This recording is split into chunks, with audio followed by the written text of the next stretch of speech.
All right, so I told you guys to give me suggestions and I will get back to you with some new content. And one of the suggestions or requests that I had was to go through a frozen shoulder case study. So what we're gonna do is talk through a frozen shoulder case study rather than being in the clinic. And this is more of a thought process thing, as is everything. If you don't get the thought process right, it really doesn't matter what you're doing for treatment strategy. So we'll talk through the thought process, and then we'll get into how we walk through the treatment strategy after we've used the thought process to figure out where we need to go with treatment.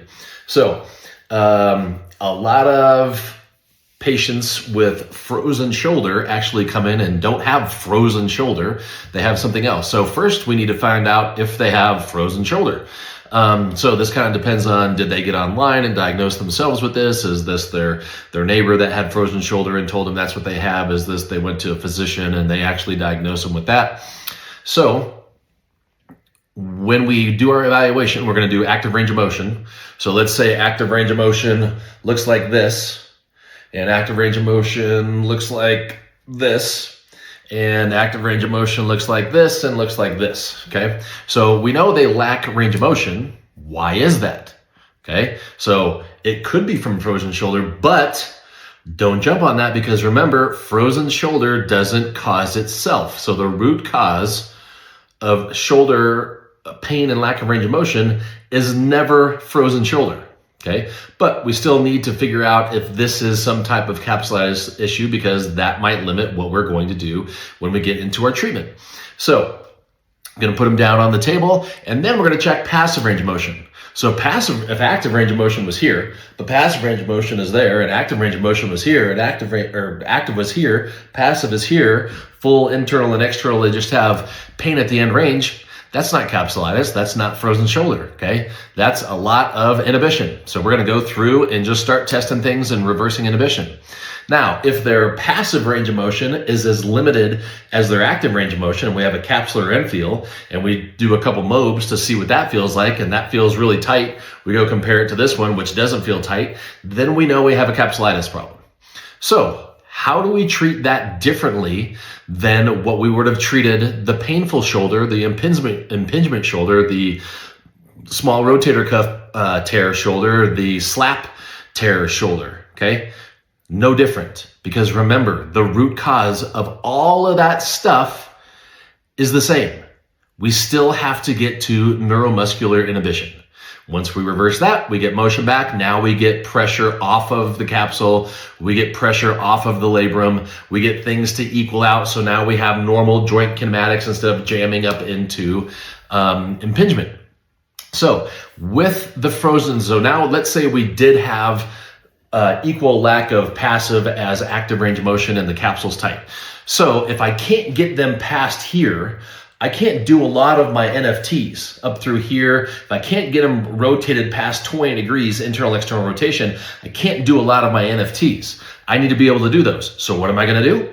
I'm gonna mob until I get enough passive range of motion that I can start assessing facilitation.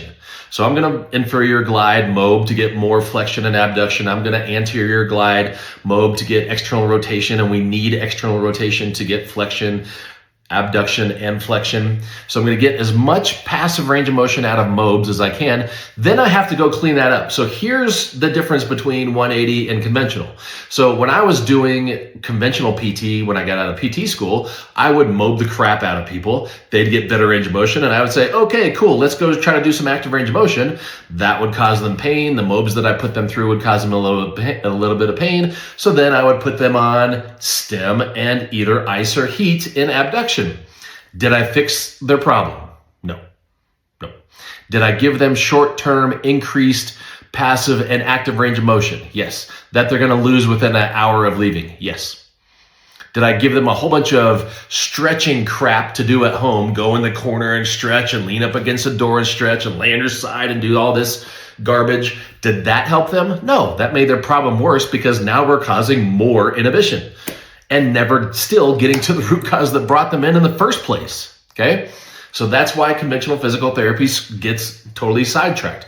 So we should not be doing ice or heat or stim or ultrasound or cupping or needling or massage or passive range of motion or stretching. Okay, get as much passive range of motion, get that capsule to move as much as you can, then go back through, clean it all up. You have to go through middle delt, lower delt, middle trap, upper trap, lower trap, delts, infraspinatus, subscap, all that stuff is going to be inhibited. Get all that stuff turned back on, then take them through their new passive range of motion, have them stand up and go through their new active range of motion, and now they have equal range of motion, symptom-free. Now, if they still have, and this is a first visit or a second visit, and they still have like an impingement symptom at the end of the range of motion, but they've got twice as much range of motion as they came in with, fantastic, fine. That's probably where this started. So this probably started as impingement because of neuromuscular inhibition, causing joint kinematics to be screwed up and they're impinging. That causes swelling, that causes pain, that causes guarding. So they stay out of that position until they finally realize I'm only using half of my range of motion. So now we've got them back to the original insult, which was the impingement that was causing the pain. So when they come back for their second visit or their third visit, they're going to have normal range of motion with probably some impingement at the end range. So now we're just fine tuning all of our facilitation techniques, increasing what we're doing for their home exercise program as they progress through what we are doing. So this is not a wait for it to melt. So I know PT school told you, well, just don't do anything for 6 months and it'll melt. That's bullshit. That's called lazy. That's called no thought process. That's called stupid. Okay.